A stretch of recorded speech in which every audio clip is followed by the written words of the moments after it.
The bullet shattered the window 3 inches from where Arya stood, and in that frozen moment before fear could even register, strong arms wrapped around her waist and pulled her to the ground. Marcus covered her body with his heartbeat thundering against her spine, and for the first time in 6 months of having him shadow her every move, Arya realized that the most dangerous thing in her life wasn't the threats from her father's enemies.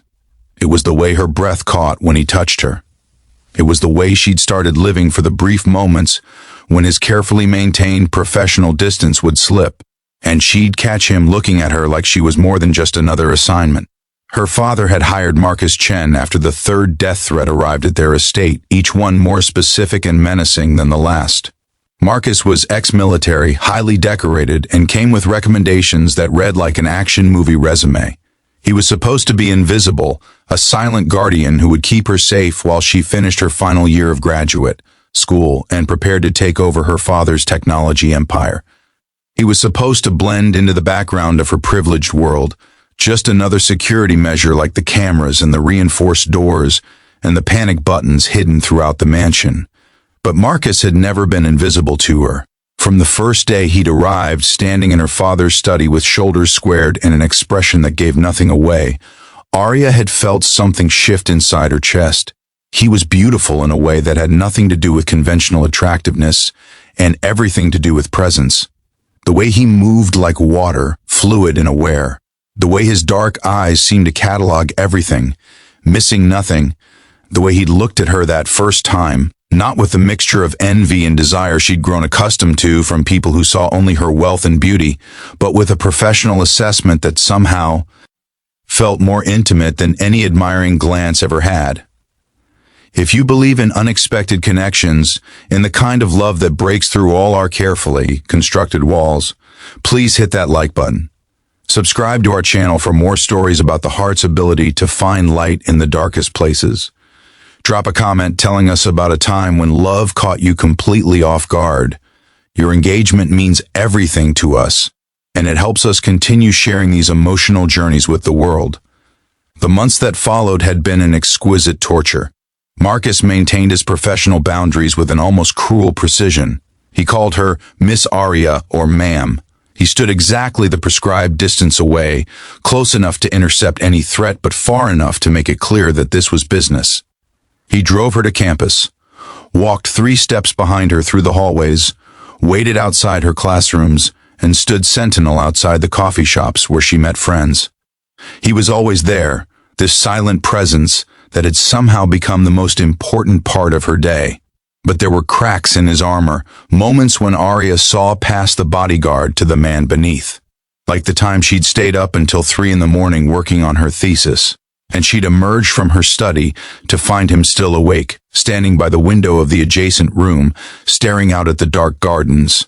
She'd brought him coffee without asking if he wanted it, and when their fingers had brushed, as he took the cup, she'd seen something flicker in his eyes before he thanked her in that low, careful voice, and stepped back to his professional distance. Or the afternoon when she'd received news that her best friend had been in a car accident, and before she could even think to hide it, tears had started streaming down her face. Marcus had frozen for just a heartbeat, and she'd seen his hands clench at his sides, like he was physically restraining himself from reaching for her. He'd driven her to the hospital in silence, but when they arrived, he'd done something he'd never done before. He'd squeezed her shoulder just once and said in a voice rough with emotion he was trying to hide, "She's going to be okay. You're strong enough to be strong for her."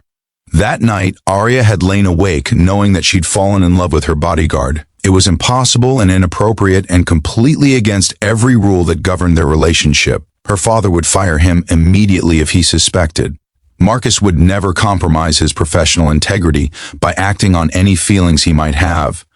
They existed in different worlds, separated by employment contracts and social expectations, and the very real fact that his job was to protect her life, not complicate it with messy human emotions. So Arya had kept her feelings locked away, hidden behind smiles and casual conversation, and the pretense that her heart didn't jump every time he walked into a room.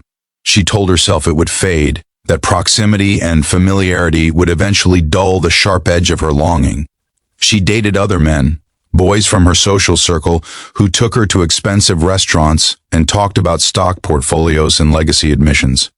She let them kiss her goodnight on her doorstep while Marcus waited by the car, his face carefully blank, and she felt absolutely nothing. But everything changed the night of the gala. Her father was receiving a humanitarian award, and Arya had been required to attend wearing a dress that cost more than most people's cars and a smile that felt painted on. Marcus had been there, of course, dressed in a sharp black suit that made him look less like a bodyguard and more like some dangerous prince from a fairy tale. She'd watched women's eyes follow him across the ballroom, had felt a fierce, possessive jealousy that she had no right to feel. And then the lights had gone out. In the darkness and the confusion, someone had grabbed her arm, fingers digging in hard. Enough to bruise. She'd opened her mouth to scream, but before any sound could emerge, Marcus was there. She couldn't see him in the blackness, but she knew his touch, knew the exact shape of his hands as one arm wrapped around her waist and pulled her against his chest, while the other hand efficiently broke the grip on her arm. He'd moved her through the panicking crowd with a sureness that defied the darkness, had gotten her outside and into the car and away before the emergency lights had even flickered on. They'd driven in silence for 10 minutes before Arya realized they weren't heading home. Marcus's jaw was clenched so tight she could see the muscle jumping, and his hands gripped the steering wheel like he was trying to strangle it. She'd asked where they were going, and he'd said in a voice she'd never heard from him before, tight with barely controlled rage, somewhere safe. That wasn't random. Someone knew exactly where you'd be tonight. He'd taken her to a safe house, a nondescript apartment in a part of the city she'd never visited. Once inside, with the door locked and the security system armed, Marcus had finally let his control slip. He'd turned to face her, and the expression in his eyes had stolen her breath. "Are you hurt?" he'd asked, and she'd shaken her head, unable to speak past the emotion clogging her throat. "Did he hurt you?" He'd pressed, and when she'd shaken her head again, something in him had broken. "I can't do this anymore," he'd said, and her heart had plummeted. He was quitting. He was leaving. She'd opened her mouth to beg him to stay. Professional boundaries be damned, but before she could speak, he'd continued.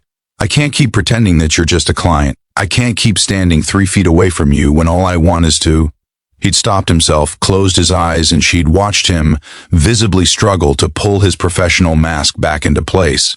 "To what?" she'd whispered, taking a step toward him. "Tell me, Marcus. Please." The look he'd given her then had been full of agony and longing and a desperate kind of hope. "To keep you so close that nothing and no one could ever hurt you. To hold you like you're mine to hold.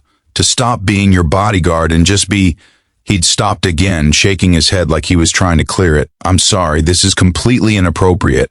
I'll call your father in the morning and submit my resignation. You deserve someone who can maintain professional boundaries." That's when Arya had closed the distance between them and taken his face in her hands.